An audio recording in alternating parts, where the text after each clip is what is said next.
Hi, welcome back to my messy desk. Today we're going to do mop buckets. I'm obsessed with my laundry room idea right now, so I'm pretty much thinking about the things that I can put in it, and I wanted a broom and a mop bucket and things like that, and I started searching eBay, and the plain old bucket with just a little rope handle were ridiculously priced. I mean, they were anywhere between $10 and one lady was selling hers for $25, which I think is ridiculous, but hey, whatever. Anyway, I have these little containers. These little containers, they hold paint, and I have tons of them in my very messy craft room, and some of them have paint in them that I mixed to get the right color for something, but most of them are just empty and laying around, so I decided I was going to play with those, because when you take the lid off to this, they're just open bucket shape, so I'm going to use them.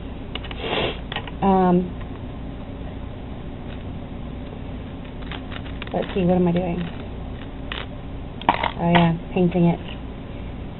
Acrylic paints have been giving me such a problem on plastic. I use them on paper all the time. I have no problem with them. I use them on wood. I have no problem with them. I use them on a lot of stuff for a lot of different projects, and I have absolutely no problem with them. I put acrylic on plastic, and it's not really runny. I don't want to say runny, but it's streaky. And especially on clear plastic, you can see right through the object that I just painted and thought was completely covered as soon as it dries, and I hate that because it looks unfinished and it doesn't look good. It looks terrible. If anybody knows any kind of better paint to use on plastic, somebody give me a holler. I would love to know. I'm working on glass. This is glass on my desk. It's just a glass from a picture frame, but it's a wonder for a catch area, because I'm a messy painter, and I'm messy at everything, and I'm using folk art metallic silver, or metallic sterling silver.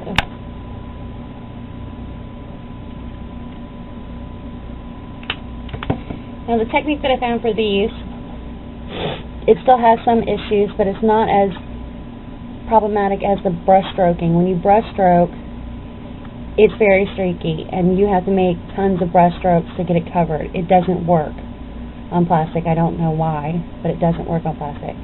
So what I've decided to do, or try to do, was just kind of glob it on instead of painting.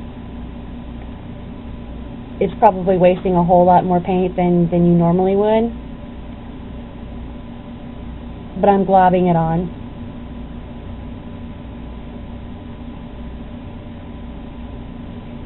It's giving me better coverage, and there's not as much touch-up work that you have to do later on. Now, the problem with globbing it is that you're going to have an area that you can let it dry, that it can run off. That's one of the reasons why I have glass on my desk.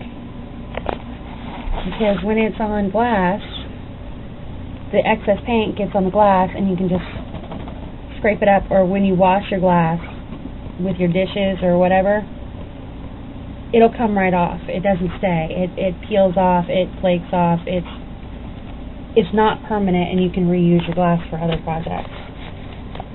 So, after it's painted, you have something that looks like this. This one is not touched up, but I don't really have the time to touch this up right now, so I'm just going to use it. It's a lot more even. The touch-ups are a lot fewer, and it looks like a bucket. I wanted to have my bucket to have bubbles, so we're going to fill the bucket with something. And I decided to use craft foam because I have it. It's usually used to put flowers in and things like that, but we're going to use it to fill our bucket and make it where we can add some bubbles to it. This part is really easy. You just take the bucket, turn it upside down, and put it on your craft foam. Then you push, like a cookie cutter, until you have your craft foam inside your bucket. If you don't like it that tall, push it down or cut some of it off. Whatever you want to do with how full it is your business. The next thing, what am I doing? Oh yeah, the handle. I found this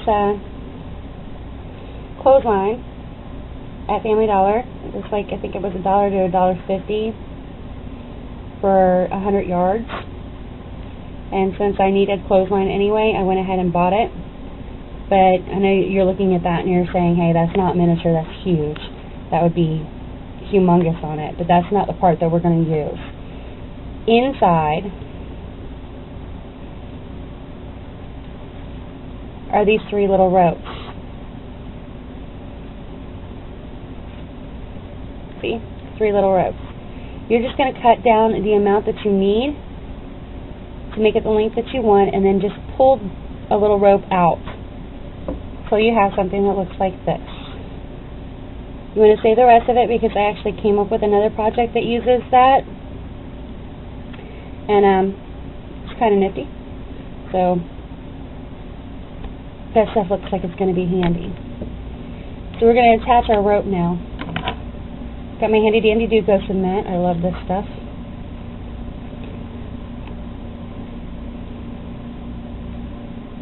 We're just going to put a little bit in over here on the side so I can use a paintbrush to put it on.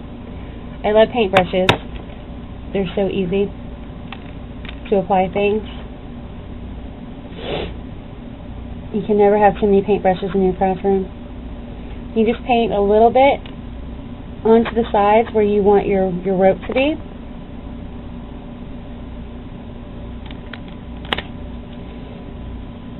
And then you stick your rope down into the Duco cement. Pretty easy, huh? Now, since I'm adding something else to this, I'm going to add a little bit more craft foam to the sides to secure the rope so it doesn't come off while I'm doing it. Take a little bit of craft foam and just paint on some Duco cement.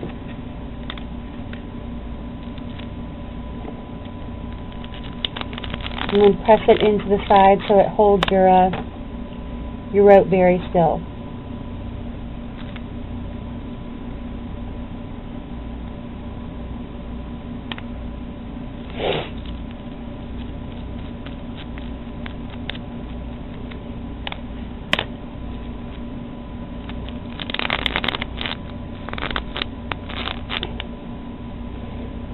Alright, now you have your bucket with your rope. The last step, where did I put my bowl? This wouldn't be a messy desk production if I didn't know, if I had a clue where my stuff was.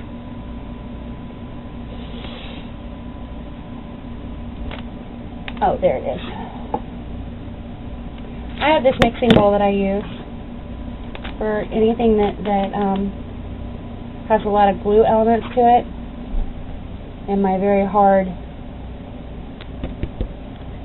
shovel-like glue brushes that I use. And what we're going to do with this is we're going to take a little bit of iridescent beads, seed beads, and pour them in there into the mixing bowl. These are seed beads that can be found pretty much anywhere. Michael's, Joann's, Walmart. I'm sure I got them at one of those. And we're going to make bubbles. Now this is not an original idea. The whole bubble idea is not original idea. It came from I want to say it was Garden of Imagination. She had done a bathtub with bubbles, and I thought, ooh, that's cool. So I decided to make my mop bucket very bubbly. So we've got the seed beads in there, and we're going to add some Duco cement. Now I tend to put a lot of it in there. I don't know why. I like it, so I like to use it.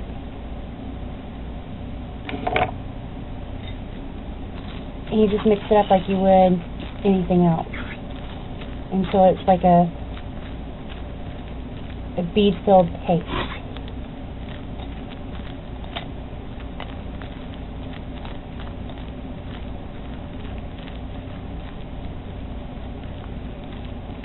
A lot of bubbles, isn't it? Doesn't really look like bubbles right now, but I promise it does look like bubbles when you're finished. Alright. So then you just take your bucket that you just put the rope on, and you start filling it. Now I like a lot of bubbles. I like bubbles. You might not like a lot of bubbles, whatever.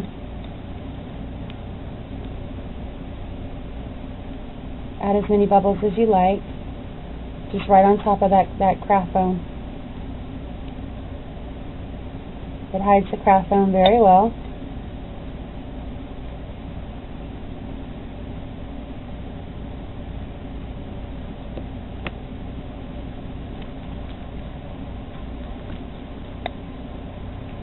Now when you pile it up really high, this really cool effect happens because of gravity. It starts to fall down the sides, and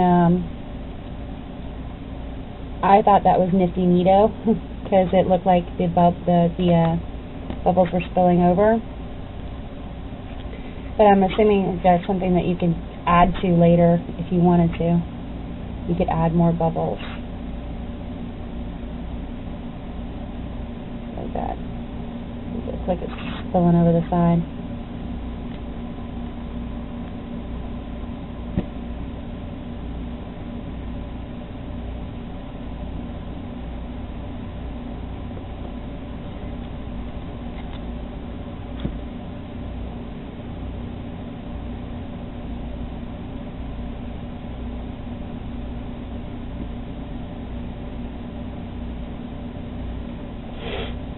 Anyway, that's that. When I was talking about the spilling over the side issue, this one had that problem. I mean, I stacked these bubbles up there because I'd accidentally stuck too many seed beads in there for the amount of craft foam that I had in. So when it started to fall, it fell over the sides. It even stuck to the very bottom of it. So when it's laying down, it does look like you just spilled bubbles everywhere. You just made like this huge mess. I love this project. This is actually one of my favorite ones that I've done so far. Enjoy, have fun.